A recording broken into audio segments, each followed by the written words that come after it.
गुंडागर्दी बंद करो, ये दहशतगर्दी जवाब दो, जुल्म का हिसाब दो, जवाब दो। Notice law! Chief justice Sindh high court, Notice law! Chief justice Sindh high court, Notice law! Chief justice Sindh high court, Notice law! जवाब दो, जुल्म का हिसाब दो। मैं जी, मेरा नाम एडवोकेट अलीपल है और मैं Sindh human rights defender network जो सिंध का है उससे ताल्लुक़ है। ये सिविल सोसाइटी का ह्यूमन राइट्स डिफेंडर्स का नेटवर्क है।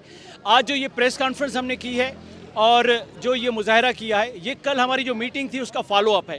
ये डॉक्टर शाहनवाज जो कुंभर था उमरकोट में, जिसकी अकाउंट से जो है वो एक ब्लास्फेमस पोस्ट चली गई थी, उस पर फिर उसने जो है वो कराची में आकर एक सेफ हाउस में पनाह ली, होटल में कहीं ठहरा कि जी मुझ पे FIR कट गई है 295C की। तो उसके बाद जो है पुलिस ने उसके पेरेंट्स को यकीन दहानी कराई कि आपका बेटा पुलिस के पास सरेंडर करे तो हम इसको जो है वो फेयर ट्रायल देंगे, फेयर इन्वेस्टिगेशन देंगे। तो जब पुलिस को पता चला है कि वो उस जगह पे है, पेरेंट्स उसको लेकर उन्होंने उसकी कस्टडी उसके हवाले की है, समझ लें कि वो पुलिस कस्टडी में आ गया है। तो पुलिस ने उमरकोट पुलिस ने मीरपुर खास पुलिस से मिलकर DIG मीरपुर खास की लीडरशिप जो है उसमें झूठा पुलिस मुकाबला दिखा दिया कि जी ये वहाँ सिंधड़ी के यहाँ जो है पुलिस मुकाबले। अरे भाई, एक बंदा आपने कस्टडी में लिया है एक ट्रस्ट ब्रीच करके, उसने आप पे ट्रस्ट किया कि आप एक इदारा हैं।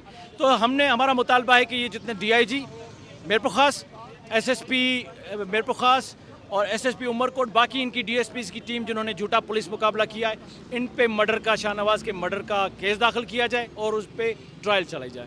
मअतल तो ये पुलिस वाले रोज़ाना होते रहते हैं, ये तो कोई बड़ा नहीं। हम पहले तो जो ज़ियाल अंजार साहब ने एक टीम बनाई है कि ये इन्वेस्टिगेट करेगी, ये कमेटी हम इसको रिजेक्ट करते हैं। सिंध की सिविल सोसाइटी इसको रिजेक्ट करती है। ये आईवॉश है, पुलिस कभी भी पुलिस की इन्वेस्टिगेशन नहीं कर सकती। हम चाहते हैं कि सिंध हाई कोर्ट का सिटिंग जज जो है वो इस केस की इन्वेस्टिगेशन करे और इनको सज़ा दे। ये पुलिस मुकाबला ज़ाहिर हो चुका है।